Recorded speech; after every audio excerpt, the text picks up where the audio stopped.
Hello students, आज हम start करते हैं सीरीज़ प्रिंसिपल्स ऑफ अकाउंटिंग की।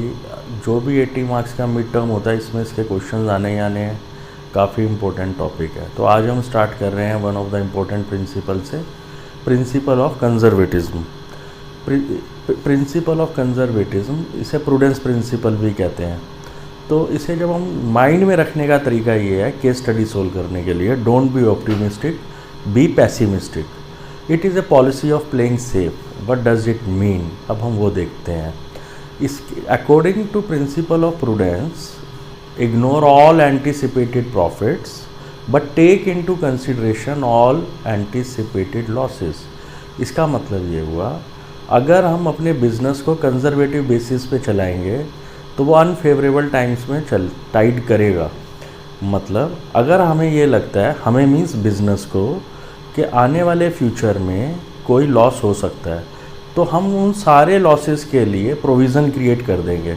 वेदर हमें उसका अमाउंट एग्जैक्ट पता हो या ना हो, पर हम प्रोविज़न क्रिएट कर देंगे।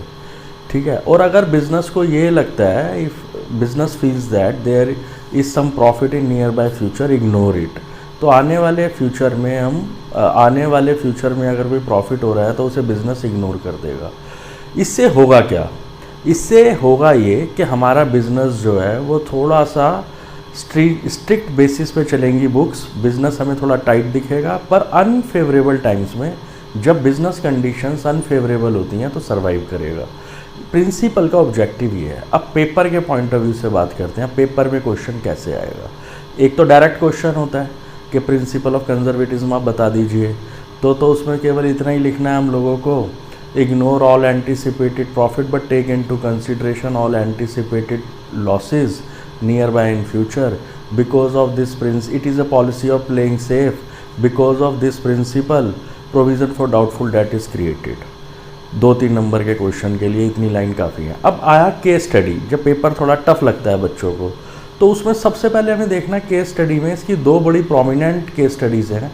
एक तो creation of provision for doubtful debts. जैसे ही आप ये पढ़ें कुछ केस स्टडी में कि उन्होंने क्या करा कि provision for doubtful debt create करें, सीधा आंख बंद करके आंसर लिखना आपको, प्रिंसिपल ऑफ कंजर्वेटिज्म। दूसरी केस स्टडी कि क्लोजिंग स्टॉक की मार्केट वैल्यू और रियलाइज वैल्यू, हमने अकाउंटेंट ने क्या करा, किसी भी बिजनेस की जो क्लोजिंग स्टॉक था उसकी क्लोजिंग वैल्यू, रियलाइजेबल वैल्यू और मार्केट वैल्यू में से जो कम थी उसी पे लिख रहा है अकाउंटेंट। तो अकाउंटेंट ने ठीक करा, बिल्कुल ठीक करा। कौन सा प्रिंसिपल फॉलो करा? प्रिंसिपल ऑफ कंजर्वेटिज्म फॉलो करा।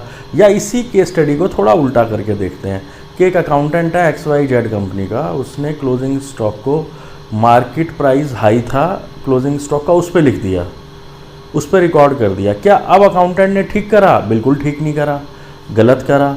क्या गलत करा? कौन सा प्रिंसिपल वायलेट करा? प्रिंसिपल ऑफ कंजर्वेटिज्म वायलेट करा। अब इसके इफ़ेक्ट क्या होते हैं? इसका इफ़ेक्ट ये होता है, एक जो इसकी डिसएडवांटेज है वो ये कि हम हिडन रिजर्व बुक्स में क्रिएट नहीं कर सकते, जो प्रूडेंस प्रिंसिपल की डिसएडवांटेज है। दूसरी क्या है, प्रॉफिट जो होता है वो हमेशा अंडर स्टेटेड होता है। ठीक है, हमेशा हमें अंडर स्टेटेड रहता है प्रॉफिट। दूसरी एप्लीकेशन इसकी ये है। ठीक है, इतना 11th क्लास के पेपर के लिए अपना मटेरियल काफ़ी है।